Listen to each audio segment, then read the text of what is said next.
भारत के केरल राज्य की राजधानी तिरुवनंतपुरम में स्थित है एक ऐसा मंदिर जो न सिर्फ आस्था का केंद्र है बल्कि रहस्यों का खजाना भी।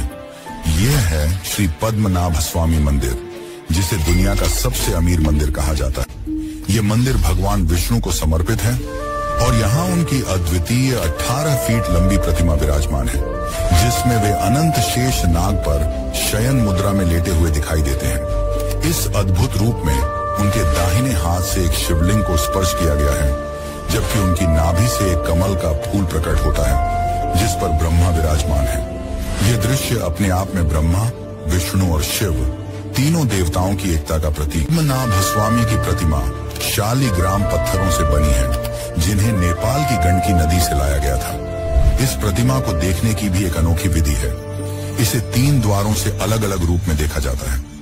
पहले द्वार से भगवान का सिर और छाती, दूसरे से उनकी नाभि पर कमल और ब्रह्मा, और तीसरे से उनके चरण। इस अद्भुत दृश्य के कारण ही इस मंदिर का नाम पड़ा पद्मनाभ, यानी वह भगवान जिनकी नाभि से कमल उत्पन्न होता है कि प्राचीन समय में तिरुवनंतपुरम का यह इलाका अनंत काड़ू या अनंत वन के नाम से जाना जाता था, जिसका अर्थ है अनंत का वन।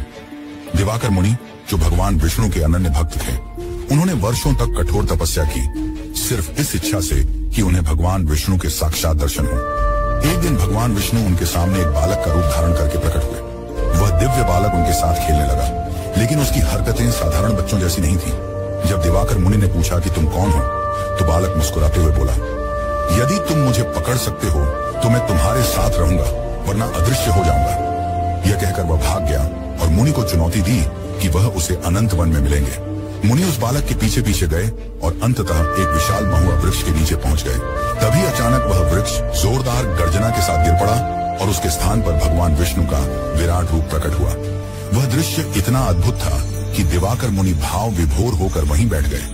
उनके सामने भगवान विष्णु शेषनाग पर लेटे हुए अनंत शयन मुद्रा में प्रकट हुए। इस विराट स्वरूप की लंबाई इतनी थी कि उसका एक सिर तिरुवल्लम तक और पैर तिरुप्पा तक फैला हुआ दिखाई देता था।